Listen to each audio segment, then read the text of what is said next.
Aquaman and the Lost Kingdom is out, so you know what that means. It is the end of the DCEU. Let's talk about it.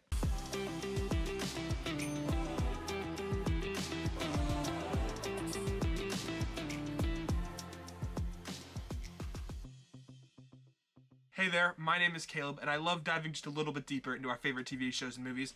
If you can relate, join me down in the comment section letting me know if you have already seen this movie. What did you think?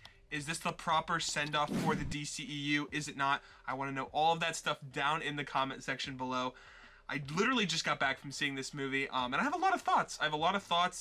Overall, good thoughts. So real quick before we dive in, if you are new here, consider hitting that subscribe button, letting me know that you enjoy the content that I put out here, reviews, trailer reactions, all that stuff. And without further ado, let's talk about Aquaman and the Lost Kingdom. So in this movie, we start off seeing that Arthur already has a son. Kind of happened all off screen. He got married. All of this, you know, it just kind of all happens very fast. We get a cut to Black Manta, and he's still upset. His suit is destroyed from the last time that he fought Aquaman, and he's out for revenge. This leads him to Antarctica, where he finds this trident, and it basically, like, kind of just overtakes every part of him. He has glowing eyes. He wants to free this soul, this undead soul that is calling to him. And because he now has the power of this monster or being, he is now able to kind of go toe-to-toe with Aquaman and the Atlanteans. Throughout the movie, you'll see that he tries to get his hand, like, he tries to find the actual ruler of this army so that he can then release him from captivity in the ice. And that's just kind of like the general plot of the movie, I would say.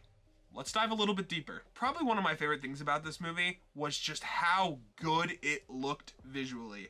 I went in and I saw some of the trailers, and, like, you know, like when you watch something on a trailer and you don't think that it's going to necessarily look that good? No, this looked better. There were some shots, especially, there is, at the very end, obviously, there is a Black Manta versus Arthur fight. That fight, just the way it was choreographed in, like, I don't know, it was just really, really well done. Aside from that, you get a lot of great shots of just Atlantis, or the new kingdom, the Lost Kingdom that they find, or just all these different things. You get a lot of really cool shots in here, especially the one that, like, just kind of was like, why is that shot so good? Black Manta has a submarine in this, and, like, all the shots from inside it, great set design. I thought the design of everything looked really, really good, like, just very well done. I do want to talk about the plot for a minute, because going into this, I was like, I don't know how sure I feel about this. I felt like I was going to be able to predict a lot of it with, like, oh, we're just going to go on this giant globe-trotting adventure, kind of like they did in the first one. It becomes, like, not that. It becomes pretty straightforward in the sense that they just want to get to Black Manta. They're like, straight up, they go to the island to get to Black Manta. He goes to the desert, gets his brother, then they go to get Black Manta. And I really liked that. I felt like they weren't trying to get, like, oh, we gotta go to this place to get the new trident. No, they already got that in the last movie. Felt very straightforward, and I liked that. It wasn't needlessly complicated. But the best part of this movie is Orm and Arthur's relationship. You get to see them really bond in this movie. There's even like a whole discussion where, like, Arthur's like Orm's like, so what, you really didn't want the throne? He's like, no, I just didn't want you to kill the land people. He goes, I hate being the king. And Orm's, like, almost offended because they had this giant showdown, and for what? Because Arthur doesn't even want to be king. He just didn't want Orm to be king so that he wouldn't destroy the land people, and I find that really funny.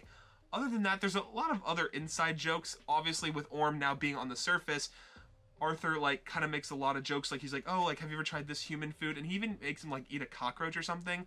It's really weird, but it is funny. And they also have a lot of great bonding moments, especially in the finale when Orm touches the, like, the special trident. And, like, Arthur kind of, like, has to get through to him. And, like, that they're brothers. And, like, you know, and that part of this movie was probably the best. And, like, I'd say, like, a very big part of this movie. So, as you guys might know, I am a huge fan of Black Manta. I love everything to do with that character. And going in, I was like, yeah, like, more Black Manta. So when I got into this movie, I was, you know, the beginning, we really didn't see a whole lot of Black Manta, you know? And as the movie progressed, we got more and more of Black Manta. And I loved every second of it. It was great. It was everything that there was even a little thing where like Black Manta's like innocent. He's like, oh, you know, first you take your brother's kingdom, now you take his girl. And like, it was just kind of very out of pocket. I thought it was really funny. I want to talk about something weird that was like not in any of the trailers. Randall Park plays, I don't know what the name of the character is, but he plays this character that's like essentially like, I don't want to say a henchman to Black Manta, because he's a scientist and he doesn't want to do what Black Manta wants him to do, but like he's kind of forced because like Black Manta will kill him. And he ends up just like going along for the ride, and I know he's probably like the comedic relief there, but he really doesn't play all that much comedic relief in the movie. He's kind of like just like a small little redemption character. He's like, you know, and he actually ends up saving Arthur's baby, like planting a bomb instead of like there's a whole thing with like Arthur's bloodline, and yeah, it's, I don't know. I just thought that was a really weird part with Randall Park in there. I don't know, it was weird. Finally, I do want to address the elephant in the room. Yes, Amber Heard is in this movie, and she's not that bad. You could definitely, like, going into that movie, knowing kind of what happened on set, with, like, just how everyone wasn't the biggest fan of her, obviously after the Johnny Depp case and everything. She, you know, she got her lines done, and it didn't feel too awkward, but you could definitely see that they cut a lot of her scenes out of the movie. I don't really think it affected the movie all that much. I don't think she needed to be more in the movie, if I'm being quite honest, and I don't think like I think any less would have been just like, I don't know, if it would have felt weird. So I think it was just kind of in there, and it worked. So all in all, it was a good movie. It may not have been the best movie for DC to end their universe in. I would say that it was a decent send-off, though. I would say it was a decent send-off.